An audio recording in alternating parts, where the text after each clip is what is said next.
Bonjour à tous, dans cette vidéo, nous allons voir les bases de l'interface Bubble pour se familiariser et, faciliter la prise en main de celle-ci. Pour commencer, il faut savoir que Bubble est un outil de développement qui nous permet justement de créer des web apps qui peuvent être responsives si on le souhaite pour les applications mobiles.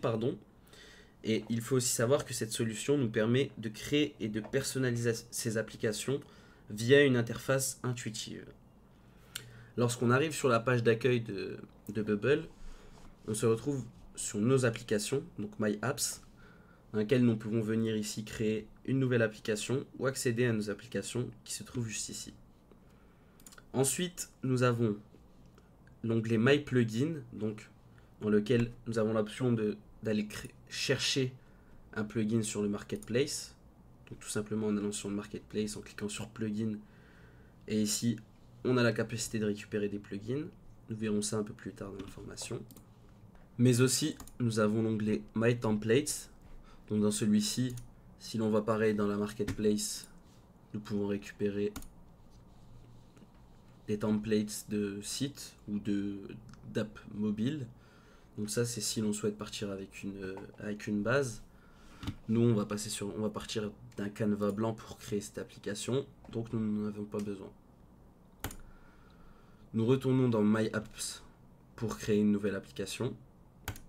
Donc, New App, Name of this app, présentation mindset.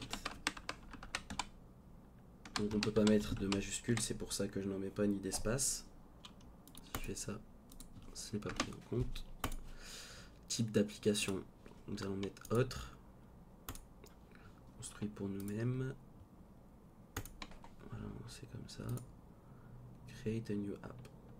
Et ensuite, nous arrivons justement sur la page vide, là où nous allons créer l'application.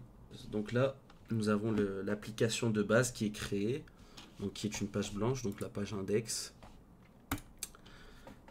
À chaque fois que l'on va venir créer une nouvelle application ou qu'on aura une application et qu'on souhaitera la modifier, donc on va arriver sur cette page-là, donc la page où est-ce qu'on va venir modéliser l'application. Et on aura toujours la même chose. Donc sur la partie gauche, on a la partie paramétrage, on va dire. Donc pour tout ce qui est design, ici on aura tous les designs que l'on pourra venir cliquer, glisser par exemple un texte. Ensuite à gauche, nous avons les workflows.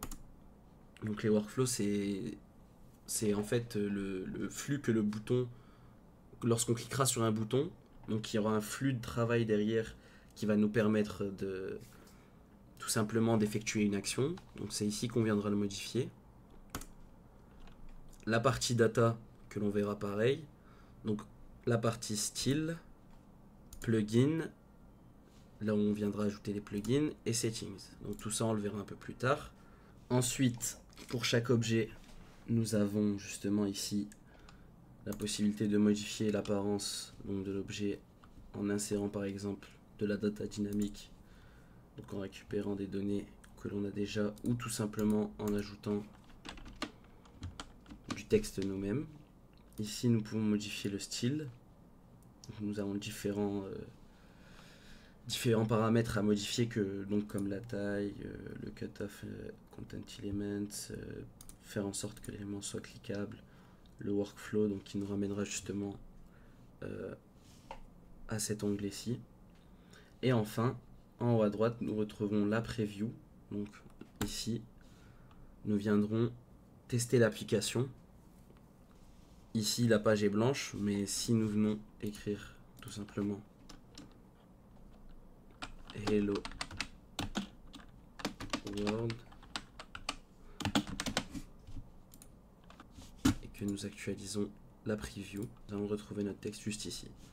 Donc bien sûr, après, nous verrons ça de façon plus poussée, ainsi que l'utilité de l'ensemble des onglets à gauche.